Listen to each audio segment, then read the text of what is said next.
Welcome to China in Focus. I'm Tiffany Meyer. Our top story, China doubling down on saving its slumping real estate sector, asking debt-ridden local governments to buy homes that are yet to be sold. One big question, where is the money coming from? Russian President Putin is wrapping up his trip to China Friday. More on what the White House says about Beijing and Moscow's closer ties, plus what former President Trump says about the pair. Taiwan has reported a round of China-linked cyber attacks targeting government websites. The onslaught happening just as the island's new president-elect is set to take the helm next week.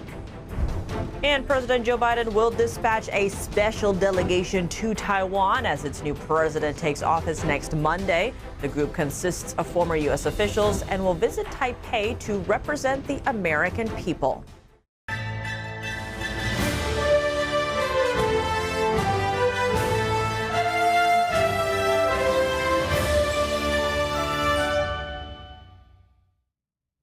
China is making a big move to rescue its property sector, an industry that accounts for a quarter of the country's GDP, but is now mired in a crisis. Problem is, will it work? Here are the details. China is taking bold new action in a bid to revive its ailing property sector. Beijing said Friday that local governments would buy up some unsold apartments. Officials also promised forceful efforts to deliver unfinished homes. The move comes after years of turmoil in the sector. It all began in 2021, when officials started taking steps to tackle the massive debts built up by some property firms. Many major developers have since defaulted or gone under. That has left China littered with millions of unsold or unfinished homes. Previous steps to drive a rebound don't seem to have worked. Recent data have shown home prices, sales and investment all continuing to tumble. Now Beijing says local governments will buy apartments at reasonable prices, with many to be used for affordable housing. There was no detail on how long this would take or how it would be funded. Analysts note that local authorities in China are already some $9 trillion in debt. Separately Friday, the country's central bank said it would cut mortgage interest rates and down payment requirements in a further bid to boost home buying. Markets welcomed the various announcements, with China's index of real estate stocks jumping 8% by mid-afternoon. An expert says China's efforts to rescue its property market would not solve the problem. Instead, they could create more issues down the road. For one, local governments have amassed huge debt totaling over $9 trillion. They're running huge deficits, across almost all local, municipal, and provincial governments, all over China. Business professor Frank Xie added Beijing would not be able to save all Chinese developers. There are so many developers. Some are government-related. Some are related to high-ranking officials. How do you do the selection? Xie noted that corruption could also run rampant once funding from the Chinese regime is involved. He also said pricing on the unsold homes could become an issue, explaining that those price tags are currently inflated, meaning a buy-up could quickly become costly for authorities. A new round of layoffs kicking off inside the local government of China's most populous province, Henan. Different local branches under the Chinese Communist Party are expected to sack at least half of their civil servants. The news sent shockwaves through China as civil service jobs are considered to be more stable. Analysts say it shows Chinese authorities and their departments are running out of money. Henan province's GDP ranks 6th in the nation, but it's deep in debt. Russian President Vladimir Putin concluded a two-day visit to China on Friday. In the joint statement published by both sides, Beijing and Moscow pledged to deepen their already close ties, especially when it comes to their stances on Ukraine and Taiwan. Here's more. According to the joint statement, Moscow supports any actions by Beijing to take control of Taiwan, and Beijing supports Moscow's territorial claims as well. Putin met with students at the Chinese University of Technology in the northern city of Harbin. The Pentagon has sanctioned the institute for its work with Beijing's military, including developing missiles. Here's the Department of State on Beijing's attempt to pull itself closer to both the EU and Moscow amid the ongoing conflict in Ukraine. fueling Russia's defense industrial base, as the People's Republic of China has, not only threatens Ukrainian security, it threatens European security. And Beijing can't achieve better relations with Europe while also continuing to support something like this. Patel also commented on Putin's decision to support Beijing's peace plan for ending the war, which favors Moscow. The solution is simple. The Russian Federation can just leave Ukraine. It can leave the territories that it's in Ukraine. It can leave Crimea, and we'll have our peaceful solution. But time and time again, President Putin and the Russian Federation has indicated that they are not interested in doing that. Former President Donald Trump warned Thursday about the China-Russia alliance threatening the security of Taiwan. President Xi of China, I know him well, and President Putin of Russia, I know him well. They're right now together working on plans where they combine, where they get together and do damage, because that's ultimately what they're thinking about, doing damage. And you take a look at what President Xi said today. He fully expects to take Taiwan. He made that statement today. That's a big statement. On the economic front, Putin tried to convince Beijing to back a gas pipeline project that would direct natural gas to China. China and Russia also condemned the U.S. in the joint statement. This follows Washington's recent joint drills in the Indo-Pacific with Taiwan, the Philippines, and Japan, in the face of Beijing's rising threats in the region. President Biden also signed a bill on Monday banning imports of Russian-enriched uranium, with some exceptions.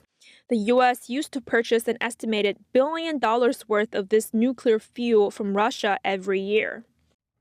With a potential TikTok ban now on the horizon, how does the China-owned app influence U.S. politics and national security? To discuss, we're happy to have with us cybersecurity advisor at MySmart Privacy, Rex Lee. Rex Lee, thank you so much for joining us. Great to have you back on the show. Tiffany, thank you for having me on the show. Now, speaking of TikTok, the French government has actually announced a ban on TikTok. This is on the island of New Caledonia. That is a French colony, which is seeing massive riots right now. Given that, how would you characterize the role of TikTok in the context of the ongoing geopolitical tensions between the U.S. and China? If you look at it through an industry perspective, social media platforms are simply surveillance and data mining platforms, and the companies that create them are the largest data brokers in the world. They're in the trillion-dollar information trafficking industry, which means that they utilize technology more for their benefit. Now you can see how mis and disinformation can be spread easily through automation, through people who are on the platform, such as intelligence agents and so forth. So now you can see the threat that these platforms pose to elections, politics, news, and so forth. Given all of that, expand on for us the potential implications of this U.S. law that could either force a divestment or a ban of TikTok in the U.S. in terms of both American users and investors, particularly when it comes to significant stakes in the company of someone like Jeff Yass. Jeff Yass owns 7% of all of ByteDance, not just TikTok North America. The problem with Mr. Yass's investment here, or him donating money to candidates, is it's being earned through a company that's beholden to the Chinese Communist Party, that's in the data broker business, that develops surveillance and data mining platforms, that utilizes applications such as social media as a means to monitor, track, and data mine the end user. This is why these platforms are a security threat to everyone. It's not just TikTok. It's any intrusive app or platform that supports targeted advertising rooted in surveillance capitalism, which means that there's going to be surveillance and data mining technology built into these apps. Earlier, you brought up the ByteDance's ties to the Chinese Communist Party. In what ways has the Chinese Communist Party weaponized TikTok for these hybrid warfare purposes? ByteDance in 2024 is still lobbying the Defense Authorization Act of 2024. And now you got to ask yourself this question. Why is a social media company lobbying a DOD bill? They've lobbied other bills associated with the Supreme Court and the Department of Homeland Security. New for 2024, they're influencing other laws that impact our privacy and security as a country. Rex Lee, thank you so much for your time. Thank you. A surprising announcement from Microsoft to its China-based employees. They should consider relocating abroad. What's behind the urging? NTD's Business Matters host Don Ma has the details. Microsoft is reportedly asking some of its China-based staff to consider transferring outside the country. This is according to a Wall Street Journal report as well as Reuters.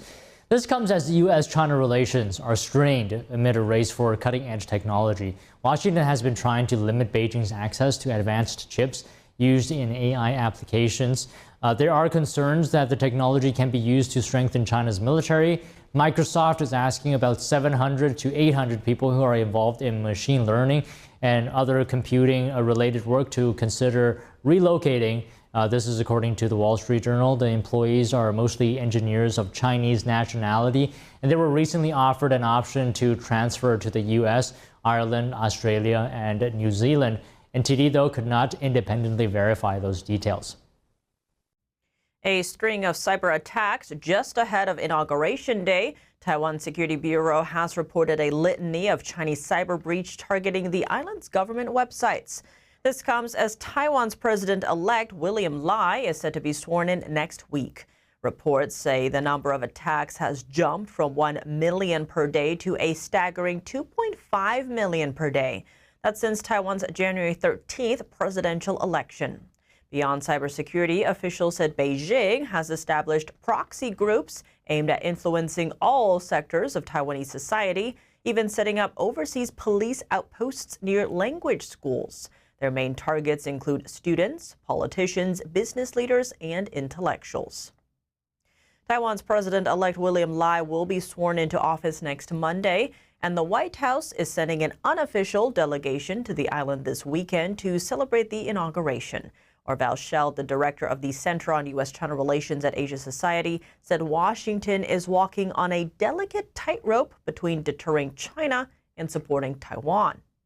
I think if you go to Taiwan or Asia, I think everybody is painfully aware that when a big power that's filled with grievance like Russia or China starts talking about invading another territory because they view it as theirs, it's very dangerous. Does that mean Xi Jinping is about to invade Taiwan? I don't think so. But it does mean that we have to be very careful in terms of our strategy to do everything possible to deter that impulse, because it is. The Biden administration announced Wednesday that 2 former senior U.S. officials and a scholar will be headed to Taiwan. Officials added that the move will certainly upset China, but it's unlikely to draw an excessive response. The trip comes as the U.S. and China try to stabilize relations. Washington has made it clear that it doesn't support Taiwan independence, but will deter Beijing's aggression towards Taiwan and provide the island with the means to defend itself under U.S. law. Beijing sees Taiwan as part of China and a core interest, although the Chinese regime has never ruled the island. William Lai, the next Taiwanese president, is known for his tough-on-China policies. A decision from Canberra for Australian lawmakers are set to attend Taiwan President-elect William Lai's inauguration, despite pressure from Beijing. Before news of their planned trip went public, China issued a statement warning that it hopes Australia and China would work together to avoid unnecessary damage to their relationship. Beijing sees Taiwan as part of China and has vowed to take it under control by force if necessary. That's despite the island never having been ruled by the communist regime. The Chinese regime staunchly opposes relations between foreign countries and Taiwan. One Australian senator said, quote, "It's not for others to seek to dictate how Australia should engage with our partners."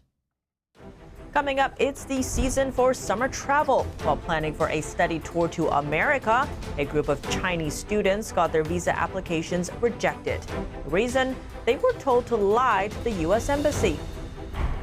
Record numbers of illegal Chinese immigrants streaming across the southern border. A congressman says they could have nefarious motives. More on recent House testimony. That there is a serious national security concern, and we should be looking closely at individuals coming from communist China.